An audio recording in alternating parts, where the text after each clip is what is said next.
Ayo, segera download Quran Tadabbur, tafsir dalam genggaman Anda.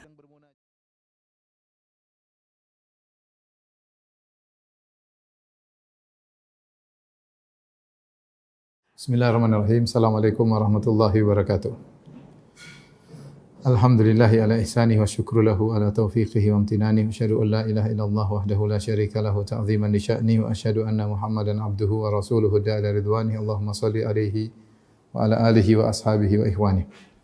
Para ikhwan dan akhwat, jamaah yang dirahmati Allah Subhanahu wa taala. Pada kesempatan kali ini kita akan bahas secara ringkas tentang bagian terakhir dari Al-Iman bil Yaumil Akhir, yaitu tentang Al-Jannah wan Nar, tentang surga dan neraka. Kita tahu bahwasanya setelah manusia melewati tahapan-tahapan dalam peristiwa hari kiamat, ya, sampai yang terakhir adalah sirat. Sirat adalah ujian yang terakhir, ya, dan yang paling mengerikan, ya, sebagai ujian penentu. Oleh karenanya para anbiya mereka berkata ketika itu, Allahumma sallim sallim, ya Allah selamatkan dan selamatkan. Masing-masing nabi mendoakan umat mereka masing-masing. Sementara sirat dibentangkan di atas neraka jahanam, adakku minas sya'ar wa ahaddu minas saif, lebih tajam daripada pedang, lebih tipis daripada rambut. Ya, tidak ada yang bisa menyelamatkan seorang kecuali amal solehnya. Ya, kecuali amal solehnya. Maka dilewatilah oleh kaum muslimin, ya. Ketika kaum muslimin melewati sirat, maka mereka terbagi menjadi 3 golongan, ya. Najin musallam, yang pertama yang selamat. Yang kedua najin makdus, yang kedua selamat tapi terluka-luka. Yang ketiga mukardas, yaitu yang terjungkal dalam sirat, ya. Terjungkal dalam sirat, ya. Adapun yang pertama, yang najin musallam, yang selamat, maka ini mereka orang-orang hebat. Ada yang tidak terkena luka dengan besi-besi yang ada di samping sirat sama sekali, karena di samping sirat ada kalalib, besi-besi tajam yang siap mencabik-cabik orang melewatinya. Maka mereka pun bertingkat-tingkat. Ada yang cahaya yang mereka miliki setinggi gunung, ada cahaya yang menerangi mereka seperti pohon korma, sesuai dengan kadar iman masing-masing. Kemudian kemampuan mereka untuk menyeberang sirat juga berbeda-beda. Ada yang kalbarq, seperti cahaya secepat kilat, cepat sampai. Ada yang karihil mursalah, seperti angin yang berhembus. Ada yang ka'ajawidil khail, seperti kuda-kuda yang berlari dengan kencang. Ada yang seperti rikab, seperti onta-onta. Dan ada yang tertatih-tatih. Ada yang tertatih-tatih, ya, sampai merangkak-rangkak akhirnya sampai ke surga.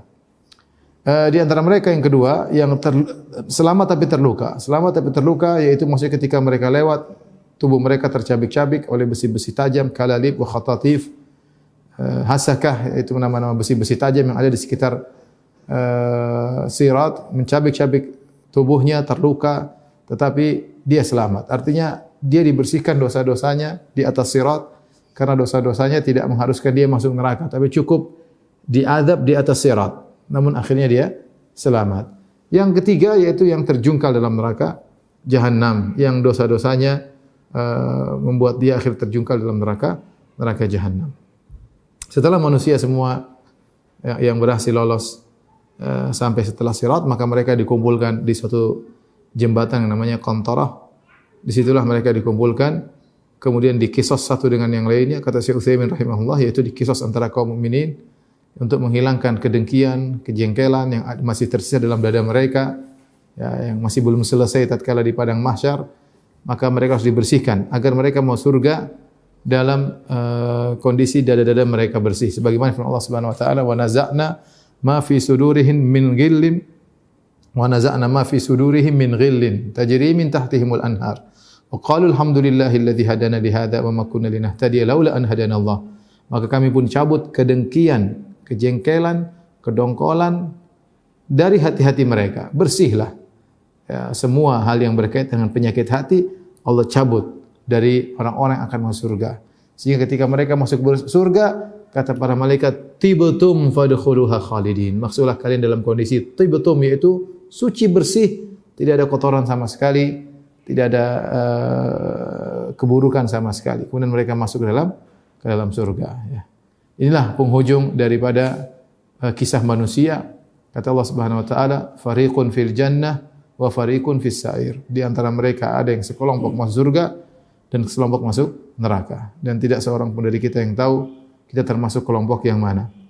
Semoga Allah Subhanahu wa taala merahmati kita semua, memaafkan dosa-dosa kita, menghapuskan dosa-dosa kita sehingga kita bisa selamat ke surga Allah Subhanahu wa taala.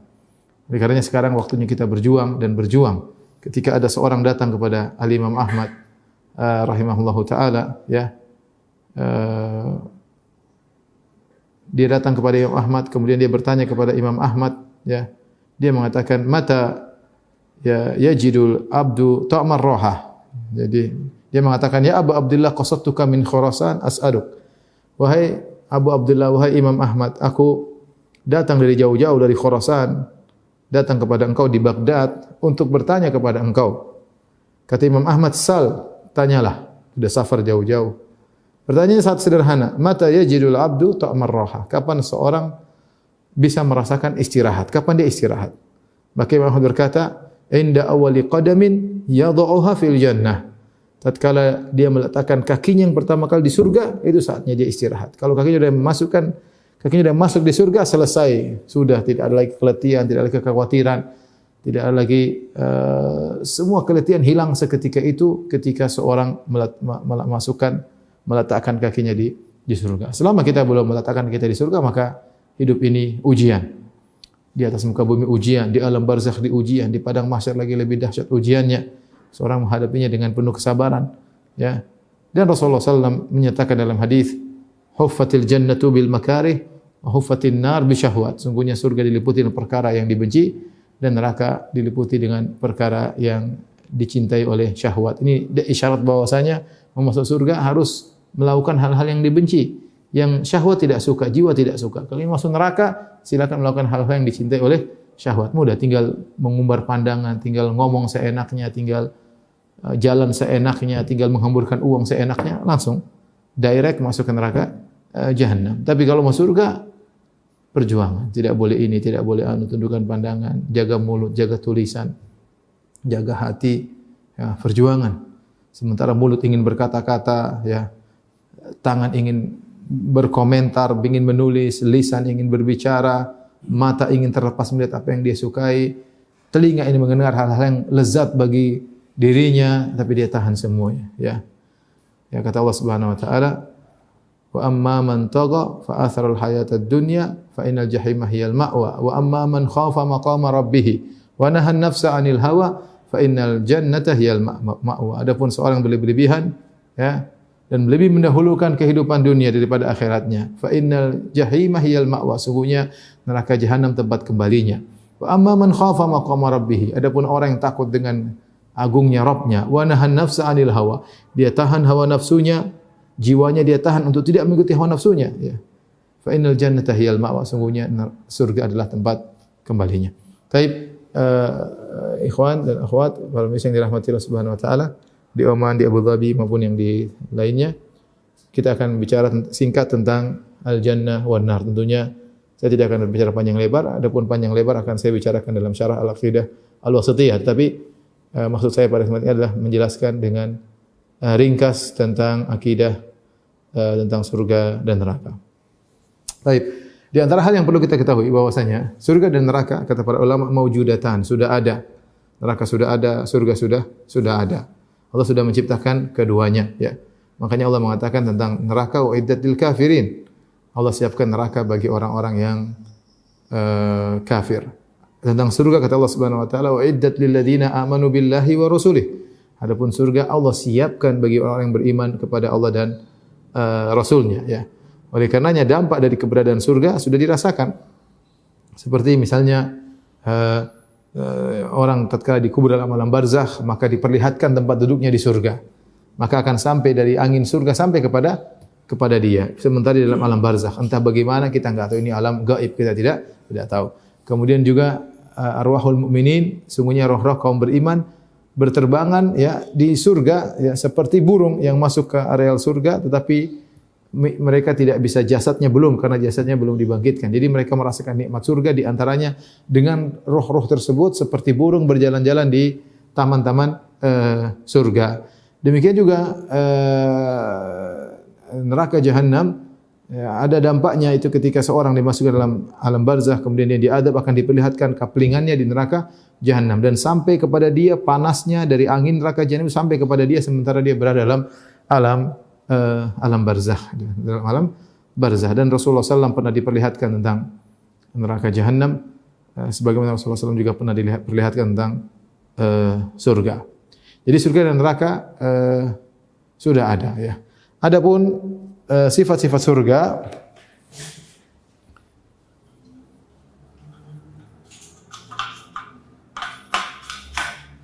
ya.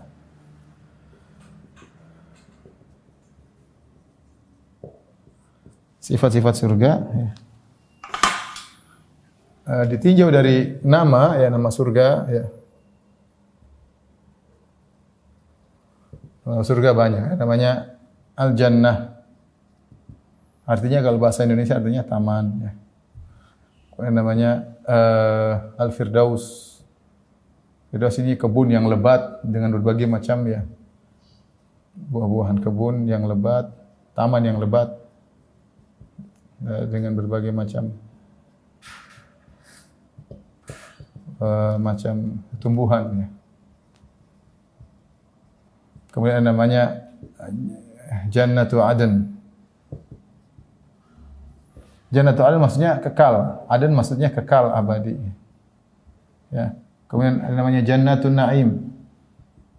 Jannatun Naim yaitu surga yang penuh dengan kenikmatan. Penuh kenikmatan.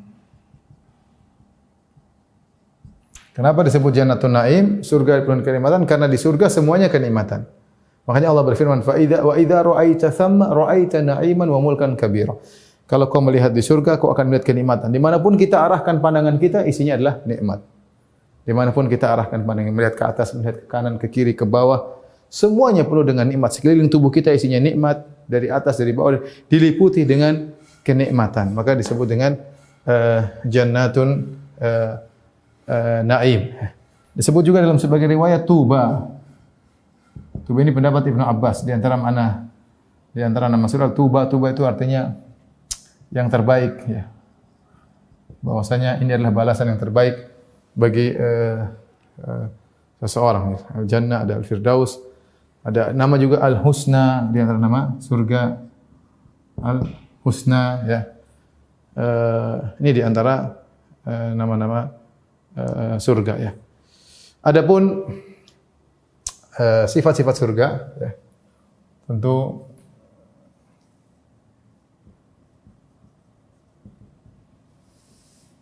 ya, sifat-sifat surga sangat banyak ya.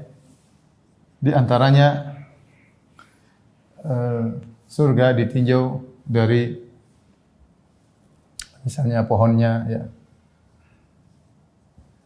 Kemudian ditinjau dari sungainya, kemudian dari bangunannya, ya. Ini di surga, terus luasnya surga, kemudian misalnya dari sisi juga bidadarinya.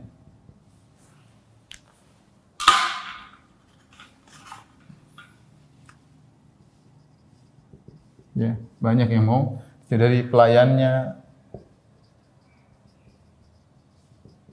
kemudian dari perabotannya, ya. Terus kita juga bahas sifat-sifat penghuni surga. Sifat-sifat penghuni surga. Sifat-sifat penghuni surga. Kemudian sifat-sifat surga juga bertingkat-tingkat. Ya, kita ingin menjelaskan secara sederhana. Sifat-sifat surga, sifat penghuni surga, misalnya adalah sisi tubuhnya yang dirubah, kemudian misalnya dari kekal, kemudian bersih, ya. Tidak ada kotoran sama sekali, ibarat raja. Baik. Kita bicara sekarang tentang sifat-sifat surga, ya. Sifat-sifat surga, pohonnya Allah Subhanahu wa taala sebutkan tentang pohonnya, yaitu membuahkan buah-buahan yang tidak pernah berhenti. Kata Allah Subhanahu wa taala, ukuluha daim. Ukuluha daim. Bahwasanya buah-buahannya selalu ada, tidak pernah berhenti. Kalau kita di dunia ada namanya musim buah tertentu, pada musim tertentu, kalau tidak musimnya tidak akan muncul buah tersebut. Adapun di surga buah-buahnya tidak mengenal musim, ya. Buah-buahnya tidak mengenal musim.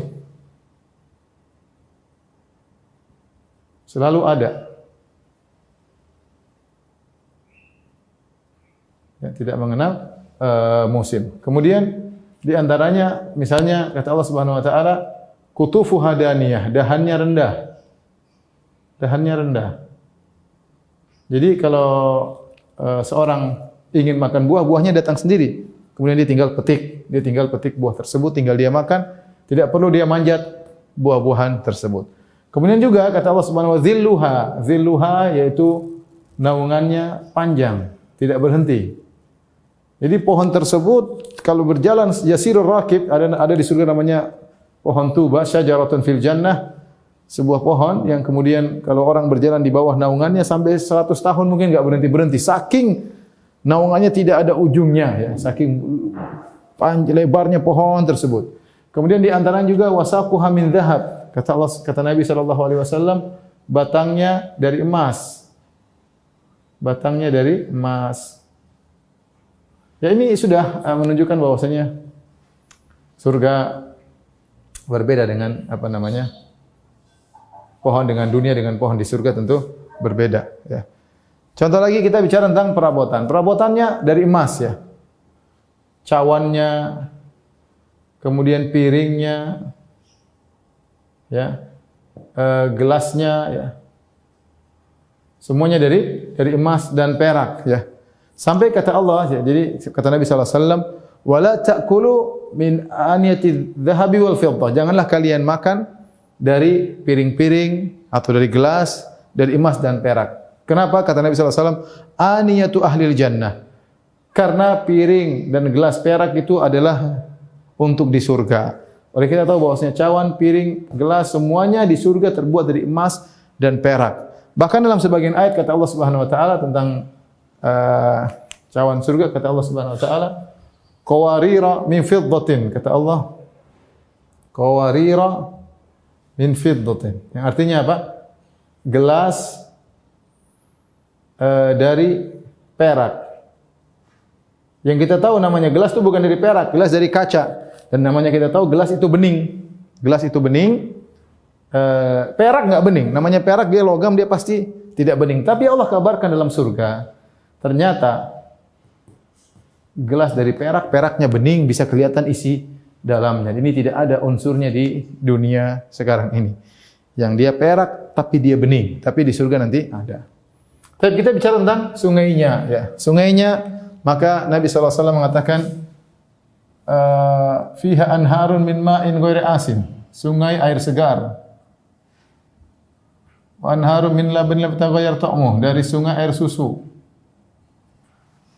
Wa anharun min khamrin ladzatil lisyaribin. Dari sungai dari khamar. Kemudian wa anharun min asali musaffa. Dari madu yang murni. Jadi menunjukkan bahwasanya sungai di dunia tidak sama dengan sungai di akhirat. Dari sisi konten sungai tersebut saja beda. Ada air segar yang tidak berubah kesegarannya, ya.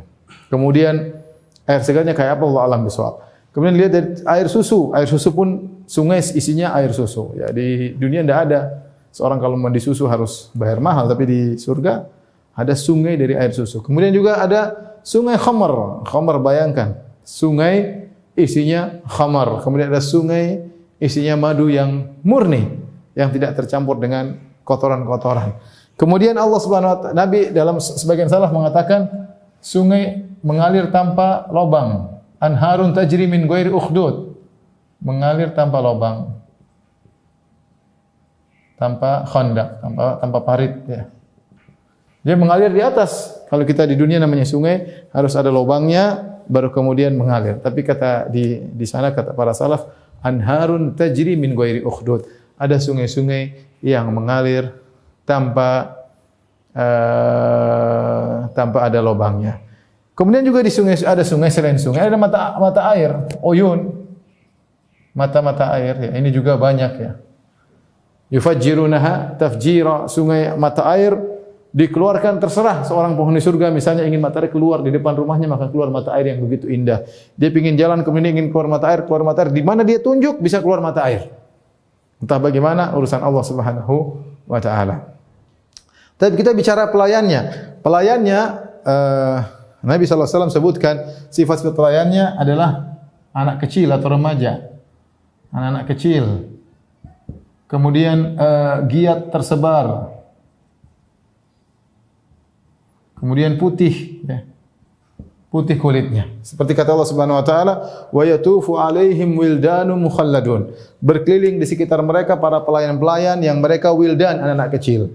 Kenapa anak kecil? Karena kalau pelayan orang tua enggak enak diperintah, apalagi sudah tua, apalagi sudah om-om aja kalau disuruh diperintah enggak enak. Maka Allah ciptakan pelayan tersebut yang kecil yang mereka kalau diperintahkan sangat mudah. Selain itu mereka tersebar di mana-mana. Kata Allah Subhanahu wa taala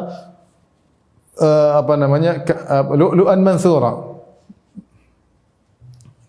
Engkau akan melihat mereka seperti apa? Wa yatufu 'alaihim wildanun mukhalladun idza ra'aitahum hasibatahum lu'lu'an mansura. Kalau kau melihat mereka kalian menyangka seperti permata yang tersebar. Kalau kita punya mutiara kita sebar ke sana sini berhamburan. Nah, mereka seperti itu anak kecil sana sini melayani, membawa minuman ini apa yang diinginkan, bawa makanan, benar-benar pelayannya seperti itu. Kemudian putih.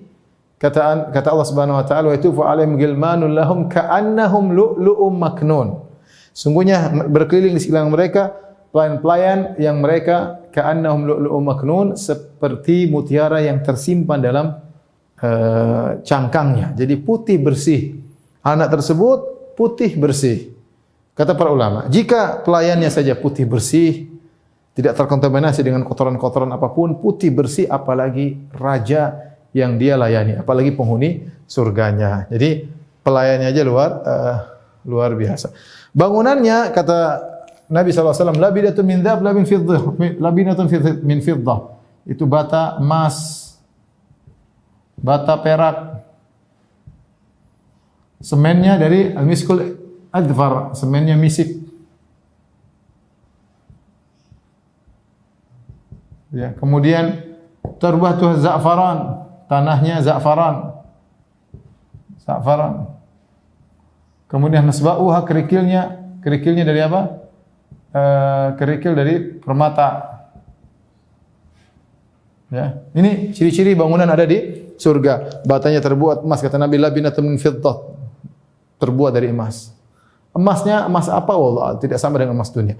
Labinatun min zahab, labinatun fiddah, dari zahab dari emas, min fiddah dari perak, seperti wa milatuha milkul asfar, bangunan yang menempel di antara keduanya terbuat dari minyak misik yang membuat sehingga semennya aja baunya harumnya luar biasa. Turbatu za'faran, tanahnya sangat lembut seperti za'faran. Tahu za'faran kalau kita ambil sangat tipis kemudian harum. Tanahnya za'faran. Kemudian hasba'uha lu'lu wal marjan. Adapun kerikilnya terbuat dari mutiara dan intan berlian. Itulah bangunan. Kemudian di antaranya Rasulullah menyebutkan tentang suatu istana terbuat dari lu'lu'ah mujawwafah. Lil mu'min fiha baitun min lu'lu'atin wahidatin mujawwafatin. Kata Nabi, seorang mukmin di surga mendapatkan suatu istana yang terbuat dari mutiara raksasa besar, ada lubangnya di dalamnya. Lil mu'min fiha situna ahli. Ahli. Kemudian di situ ada 60 bidadari yang berada dalam mutiara besar tersebut yang disediakan oleh orang-orang yang beriman. Adapun luasnya surga, kata Allah Subhanahu wa taala, jannatin arduha samawati wal ard. Surga yang luasnya langit dan bumi. Langit dan bumi, luasnya langit dan bumi ya. Ketika Allah mengatakan wasari'u ila maghfiratin min rabbikum wa jannatin 'arduha as-samawati wal ardu. Segeralah kalian menuju surga yang ard itu luas, lebar. Kalau bahasa Arab ada tul. Tul itu panjang, ard lebar. Jadi ketika ada panjang kali lebar, maksudnya tul kali ard. Tul, tapi Allah tidak mengatakan tuluha. Allah mengatakan wa arduha, lebarnya seperti langit dan bumi. Kata para ulama, bagaimana lagi dengan panjangnya? Bagaimana lagi dengan panjangnya? Oleh karenanya surga itu sangat luas. Surga itu sangat luas. Kemudian surga bertingkat-tingkat, tidak sama. Surga bertingkat-tingkat. Dalam satu hadis Rasulullah menjelaskan tentang tingkatan surga bagi orang yang berjihad di jalan Allah. Kata Nabi sallallahu alaihi wasallam, "Inna fil jannah mi'ata darajatin a'addaha lil mujahidin fi sabilillah." Sungguhnya di surga ada 100 tingkatan Allah siapkan bagi orang yang berjihad di jalan Allah Subhanahu wa taala. Untuk spesial mujahidin saja ada 100 tingkat. Jadi Allah detail tatkala mengklasifikasikan para penghuni surga sampai untuk jihad saja yang kita lihat amalannya terbatas, ternyata Allah bisa membuat klasifikasi sampai 100 tingkat. Tentu dibedakan jihad yang berjihad dengan harta dan nyawa. Yang berjihad dengan harta doang, berjihad dengan nyawa saja, berjihad sambil meninggalkan keluarganya atau berjihad sambil meninggalkan halamannya, berjihad dengan keikhlasannya sampai Allah klasifikasikan sampai 100. Berarti Allah detail tatkala mengklasifikasikan penghuni surga. Kata Al-Hafidz Ibnu Hajar rahimahullah, demikian juga ibadah-ibadah yang lain. Salat juga ada bertingkat-tingkat, puasa juga bertingkat-tingkat, sedekah juga bertingkat-tingkat, tidak satu sama. Kata Allah, walikullin darajatum mimma amilu. Masing-masing mendapatkan derajat sesuai dengan dia amalkan, ya. Allah tidak akan samakan. Oleh karenanya disebutkan ketika Allah menyebut tentang inna ahlal jannah, kata Nabi sallallahu alaihi wasallam, sungguhnya penghuni surga la yatara'auna ahlal ghuraf, sungguhnya penghuni surga melihat ke atas ahlul ghuraf. Al-ghuraf itu surga yang tinggi, ya. Dan jarak antara ghuraf dengan jannah, ghuraf itu nama suatu surga yang tinggi, kama baina sama'i wal ard, antara langit dan bumi. Jadi jaraknya jauh antara tingkatan yang satu dengan tingkatan yang lain. Jadi surga bertingkat-tingkat. Nah, kita di sini sedang berupaya untuk meraih tingkatan yang terbaik. Kata Allah Subhanahu wa taala, "Wa fi dzalika falyatanafasil mutanafisun." Untuk urusan surga bersainglah.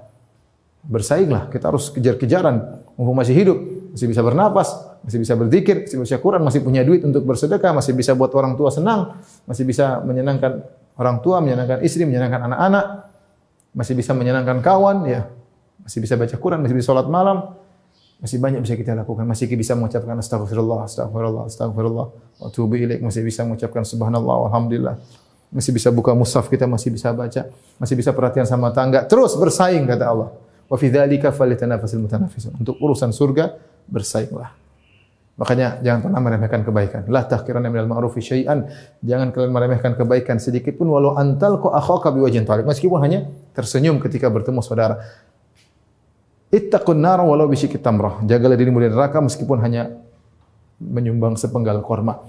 Jadi maksud saya, surga itu bertingkat-tingkat. Allah Maha Adil. Allah tidak samakan antara satu dengan yang lainnya. Detail Allah membagi. Kemudian kita bicara bidadarinya. Bidadarinya tentu banyak ya ciri-cirinya. Di antaranya mereka sangat putih ya, seperti seperti mutiara yang tersimpan dalam cangkangnya, putihnya, saking putihnya sampai kata Nabi sallallahu alaihi wasallam, ka'annahunnal, kata Allah Subhanahu wa taala, ka'annalhunnal yaqutu wal marjan. Bidadari itu seperti mutiara dan seperti intan berlian. Kok bisa mutiara intan berlian? Kata para ulama, seperti mutiara dari sisi putihnya.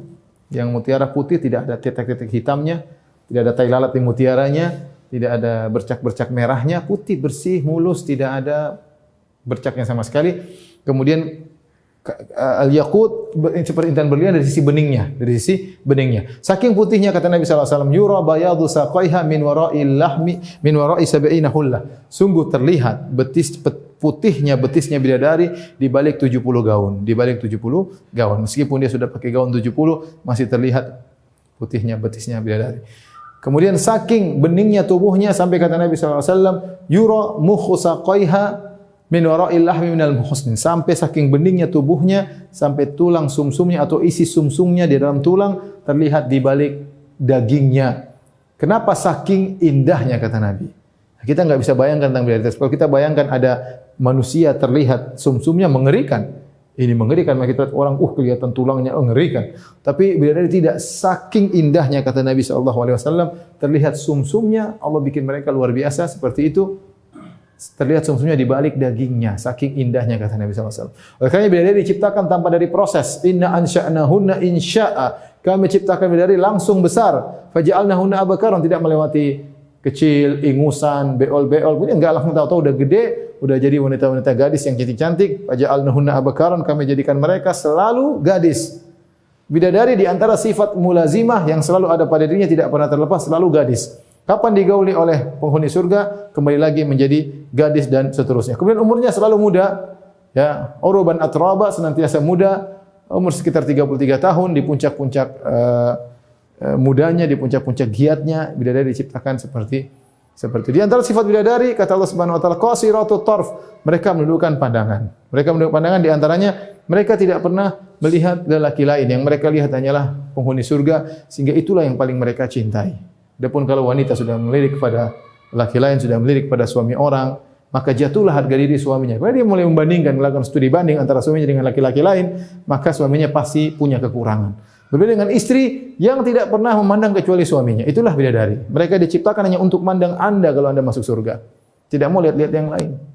Mereka melihat Anda yang tertampan, Anda yang terindah, Anda yang semuanya, karena mereka kenal cuma Anda. Makanya di antara sifat bidadari kata Allah Subhanahu wa taala, ya, fihinna khairatun hisan, ya. Fa bi ayyi ala'i rabbikuma tukadziban? Hurun maqsuratun fil khiyam. Hurun yaitu matanya lentik, kalau orang lihat matanya langsung tergoda, ya. Lihat matanya saja, misalnya matanya dilihatin aja sudah sangat tergoda. Maqsuratun fil khiyam, terkurung dalam kemah-kemah. Mereka tidak keluyuran kecuali dengan izin suaminya, dan mereka senantiasa sabar menanti kedatangan suaminya dengan penuh kerinduan, dengan penuh sambutan ketika suaminya datang di kemah-kemah tersebut untuk menemui para bidadari.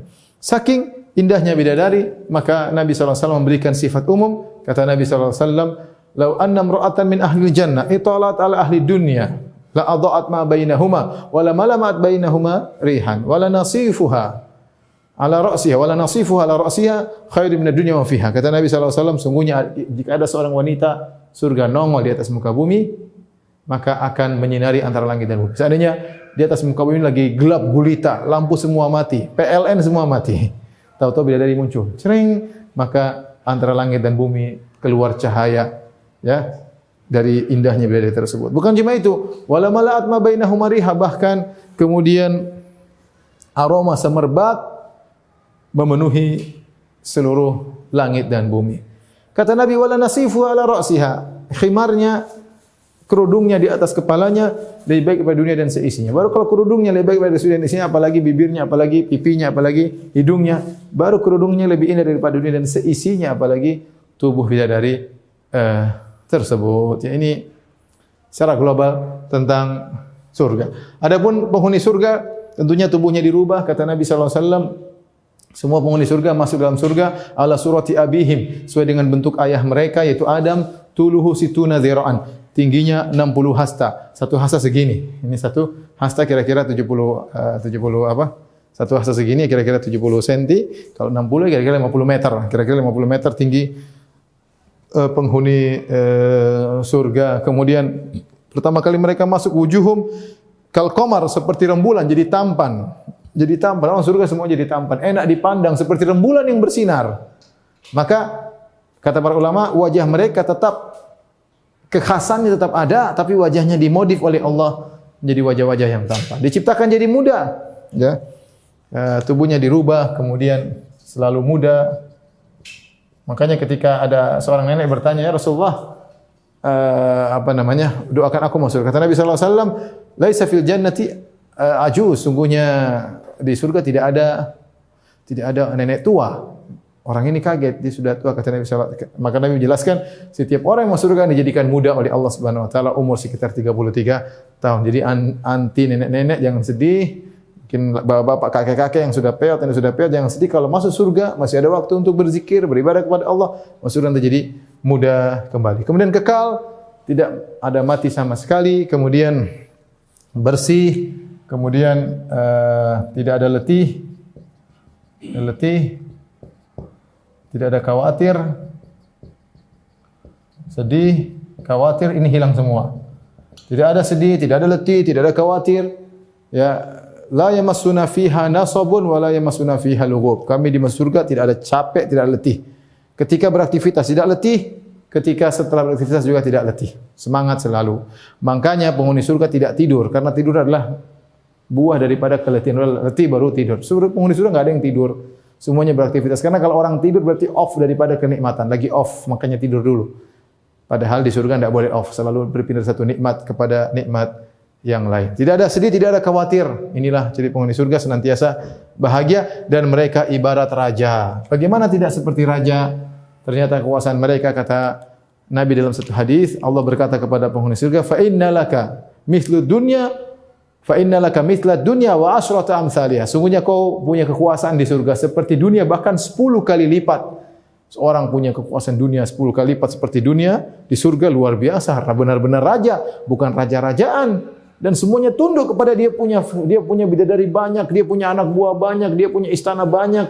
Bahkan malaikat saja kalau mau ketemu dia minta izin. Fa idza ra'aita thamma ra'aita na'iman wa mulkan kabira. Di antara tafsir mulkan kabira, kalau kau lihat di surga, kalau lihat kerajaan yang besar, kata para sebagian salaf, isti'zanul malaika, malaikat kalau mau ketemu kamu minta izin terlebih dahulu. Bukankah engkau adalah raja, raja yang sungguhnya? Maka Anda ketika ini tidak bisa jadi raja, caranya mudah, beribadah, jaga pandangan, jaga pendengaran, jaga lisan, jaga hati, ibadah kepada Allah, berbakti sama orang tua, sayang kepada anak istri, perhatikan tetangga, perhatikan kakak dan adik kerabat, ya. Bayar zakat, sedekah, insyaallah jadi raja di akhirat. Ini tentang surga, tolong dihapus. Kita akan bicarakan neraka secara global juga insyaallah taala. Baik, ikhwan dan akhwat yang dirahmati Allah Subhanahu wa taala, adapun kita bicara neraka, neraka tentunya perkara yang sangat mengerikan, ya. Kalau di surga Allah memberikan kenikmatan yang di luar khayalan kita, di neraka sebaliknya Allah memberikan azab di luar daripada khayalan kita. Makanya kata Allah Subhanahu wa taala, "Fa yauma idzil la yu'adzibu 'adzabahu ahad." Maka pada hari itu tidak ada yang menyiksa seperti siksaan Allah. Wala yusiku wathaqa'u ahad. Tidak ada yang membelenggu seperti belenggunya Allah.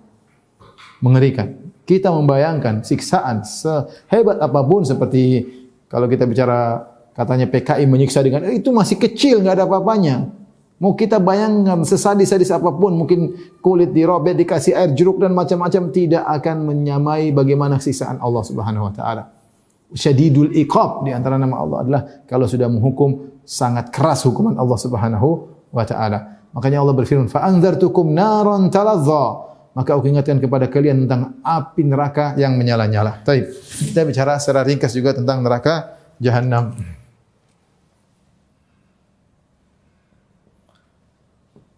Di antaranya nama-namanya, ya. Nama neraka banyak. Di antaranya Al-Jahim, ya. Di antaranya Jahannam, ya. Di antaranya Ladha, Al-Ladha. Al-Jahim, Jahannam maksudnya api atau yang sangat dalam. Ladha artinya api yang menyala-nyala. Kemudian di antaranya Saqar. Saqar artinya yang la tadar, yang kalau sudah mengenai suatu tidak akan menyisakan, tidak namanya neraka Saqar, ya. Kemudian Sa'ir, ya. Sa'ir itu api yang sangat panas. Di antara nama neraka Jahannam namanya Al-Hawiyah. Ya, Al-Hawiyah yang kalau orang masuk neraka dalam bunyi terjatuh, jatuh ke bawah. Karena neraka dalam Al-Hawiyah. Wa ma adraka ma hiya narun hamiyah, ya. Itu nama-nama neraka. Kemudian An-Nar yaitu api. Ini semua nama-nama yang mengerikan. Tapi kita bicara sifat-sifat neraka.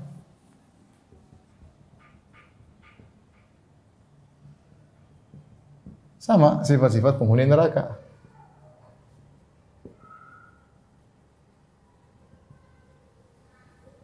Adapun sifat-sifat neraka, maka dari sisi apinya kemudian dari sisi apa namanya apinya, kemudian dari sisi bahan bakarnya,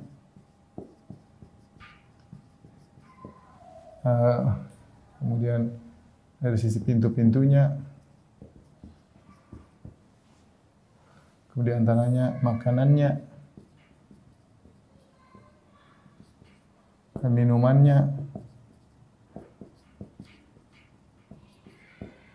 kemudian siksaan batinnya, ya. Adapun sifat penghuni neraka sama, tubuhnya dirubah,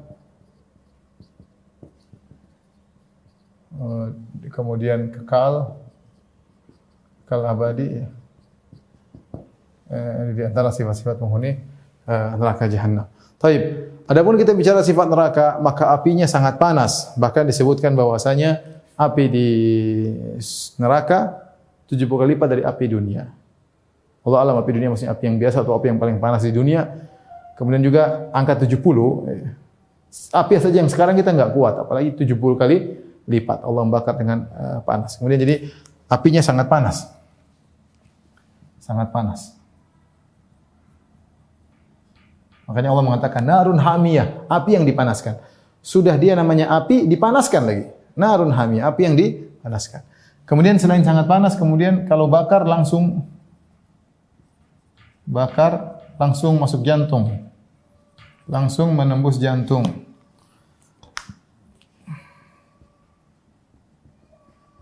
Menembus jantung, ya. Kata Allah, allati tattali'u 'alal afidah. Kalau bakar langsung menembus jantung.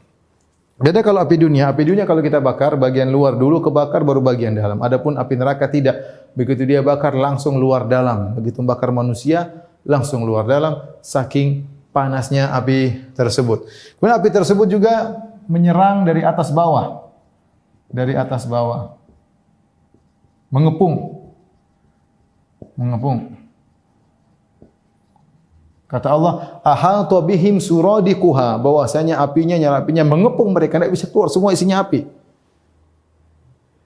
Dhulalum minan nari wa min tahtihim dhulal. Kata Allah bagi mereka, dhulalum minan nari min fawqihim dhulalum minan nari, dari atas mereka tumpukan-tumpukan api, bukan satu lapis api banyak. Wa min tahtihim dhulal, api juga dari bawah, bukan cuma di atas saja yang kebakar, dari atas bawah semua kebakar api.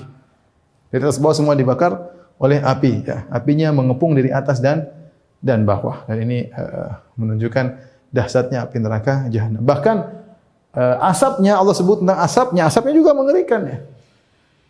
Dzi thalathi syu'ab la dhalili wa la yughni minal lahab. Apinya, asapnya, kalau namanya asap kita kan atau apa kita khayalkan tentang keteduhan, tidak. Asapnya sangat panas seperti wadus gembel.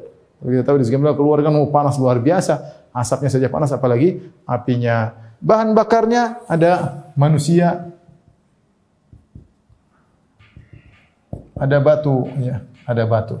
Waquduhan nasu wal hijarah. Kata Allah, sungguhnya bahan bakarnya manusia dan batu. Manusia tersebut dibakar dan setelah dia bakar dia juga menyalakan api. Seperti kayu, kalau kita bakar kayu terbakar dan sekaligus membakar. Demikian manusia ketika dimasukkan dalam neraka, terbakar dan bakar. Innakum ma ta'buduna min dunillahi hasabu jahannam. Kata Allah, sungguhnya kalian, apa yang kalian sembah akan menjadi bahan bakar neraka jahanam. Jadi manusia terbakar, dia juga membakar. Kemudian di antaranya batu, waquduhan nasu wal hijarah. Sungguhnya bahan bakarnya adalah batu. Kenapa batu? Kata para ulama, karena batu kalau dia bakar dia nempel, kemudian mengeluarkan asap yang banyak, kemudian dia bau yang tidak enak. Jadi selain dibakar dengan api, dibakar dengan batu. Ya. Pintu-pintunya kata Allah, laha sab'atu abwabin likulli babin minhum juz'un maqsum. Ada 7 pintu, masing-masing pintu sudah ditentukan siapa yang masuk dari pintu-pintu tersebut. Jika masuk kemudian ditutup pintu tersebut, kata Allah, fi amadin mumaddadah. Kemudian pintu tersebut tutup, dikasih gembok dengan amad. Amad itu maksudnya tiang-tiang yang panjang sehingga orang tidak bisa keluar. Dan masuk itu sudah selamat jalan. Ya, di situ disiksa.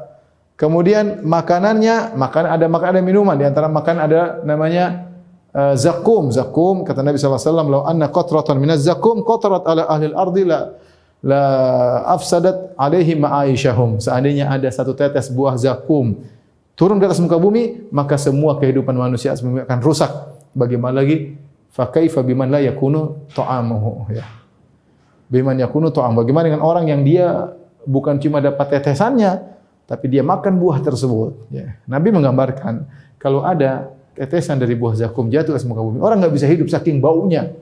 Saya sering sampaikan ibarat seorang dalam rumah, kemudian ada makanan, ada AC semuanya, tapi ada bangkai tikus 10. Baunya dia enggak bisa hidup dengan tenang dengan bangkai tikus tersebut. Sama seperti zakum. Zakum itu baunya sangat tidak enak. Bagaimana kalau dimakan? Di antara makannya adalah wa ta'aman dza gussah. Ta'aman dza gussah itu makanan yang nyantol di kerongkongan. Kalau makan kita makan tulang nyantol. Bagaimana dengan makanan nyantol di sini?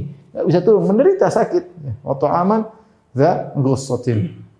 Kemudian di antaranya laisa lahum ta'amun illa min dhari'. Tidak ada makanan kecuali dhari'. Dhari' adalah kalau di dunia dhari' adalah semacam buah yang agak ada durinya, kalau dimakan oleh onta maka onta menjadi sakit. Di neraka ada makanan namanya dhari'. Entah bagaimana hakikatnya, tapi kalau dimakan menjadikan orang akan sakit dan menderita. Adapun minumannya ada wasuqu ma'an hamiman faqata'a ma'ahum. Maka seorang akan diminumkan dengan air yang sangat panas, yang ada panas tersebut akan mencabik-cabik ususnya dicabik-cabik, dihancurkan oleh air panas tersebut. Wa yastaghithu yughathu bima'in kalmuhli yashwil wujuh. Penghuni neraka minta dikasih air. Ketika dikasih air yang sangat panas seperti leburan logam yang sangat panas. Begitu dia minum, yashwil wujuh, wajahnya sudah terbakar dulu, kemudian dimasukkan dalam mulutnya. Di antara minum mereka adalah sadid, ya. Gislin, kata Allah, min gislin. Wala ta'amun illa min ghislin. Tidak ada makanan kecuali ghislin. Ghislin itu apa? Adalah usarati ahlin nar, yaitu air yang keluar dari tubuh penghuni neraka jahanam. Mau darahnya atau kencingnya atau apanya atau nanahnya yang bau-bau semua keluar dari tubuh mereka, dari kemuluan mereka, dikumpulkan, dijadikan minuman bagi penghuni neraka jahanam. Wal iyadzu billah, itu makan dan minumannya. Ya, kemudian siksaan batinnya. Siksaan batinnya banyak penghuni neraka jahanam. Siksaan batinnya, di antara siksa batin ternyata yang mereka sembah juga dalam neraka. Ada yang menyembah matahari, menyembah rembulan, Allah masukkan matahari rembulan dalam neraka. Yang berhala dimasukkan dalam neraka jahanam. Yang menyembah syaitan juga dalam neraka jahanam. Ini di antara perkara yang menjadikan mereka semakin pedih. Di antara siksaan batin, mereka melihat penghuni surga. Mereka ngomong, ya, wa nada ashabun nari ashabal jannati an afidhu alaina minal ma'i mimma razaqakumullah. Berkata penghuni neraka kepada penghuni surga, berikanlah kepada kami makanan dan minuman. Mereka minta. Apa kata penghuni surga? Qalu innallaha haramahum al kafir. Kata penghuni surga, ini haram bagi orang-orang kafir. Mereka tersiksa dengan melihat kenikmatan penghuni surga. Bagaimana caranya? Terserah Allah bikin visual seperti apa, tapi mereka lihat, mereka bisa ngomong sama penghuni surga. Namanya siksaan batin. Di antara siksaan batin, mereka minta diringankan, tidak diringankan.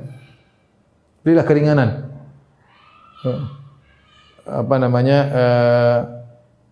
Bahwasanya wa qala alladziina fin nari li khazanati jahannam ud'u rabbakum yukhaffif 'anna yawman minal 'adzab. Berkata penghuni neraka kepada penjaga neraka. Penghuni neraka berkata, wahai malaikat penjaga neraka, mintalah kepada Allah agar mengurangi siksaan kami meskipun satu hari.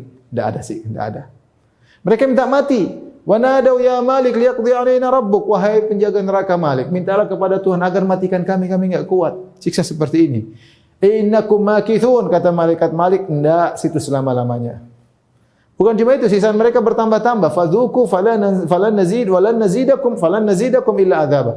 Rasakanlah dan kami tidak akan menambah siksaan kecuali semakin tambah tersiksa, tambahan tersiksa. Inilah di antara siksaan batin dirasakan oleh penghuni neraka jahanam. Adapun neraka, penghuni neraka tubuhnya dirubah, dalam sebagian riwayat disebut tubuh mereka jadi besar. Fungsinya dibesar bukan untuk dimuliakan, tapi agar siksaan detail mengenai sel-sel tubuh mereka. Sehingga mereka disiksa dengan semakin mengerikan, tubuh mereka dirubah. Kemudian mereka kekal abadi, tadi sudah kita sebutkan.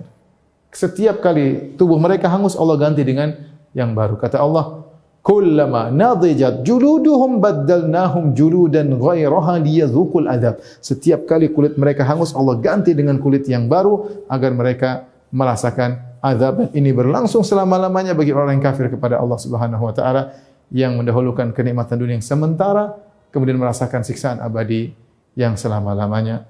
Wallahu taala alam bisawab. Ini yang saya sampaikan secara ringkas tentang surga dan neraka. Semoga sebagai pengingat bagi saya dan juga bagi para pendengar sekalian. Demikian aja, wabillahi taufiq wal hidayah. Assalamualaikum warahmatullahi wabarakatuh.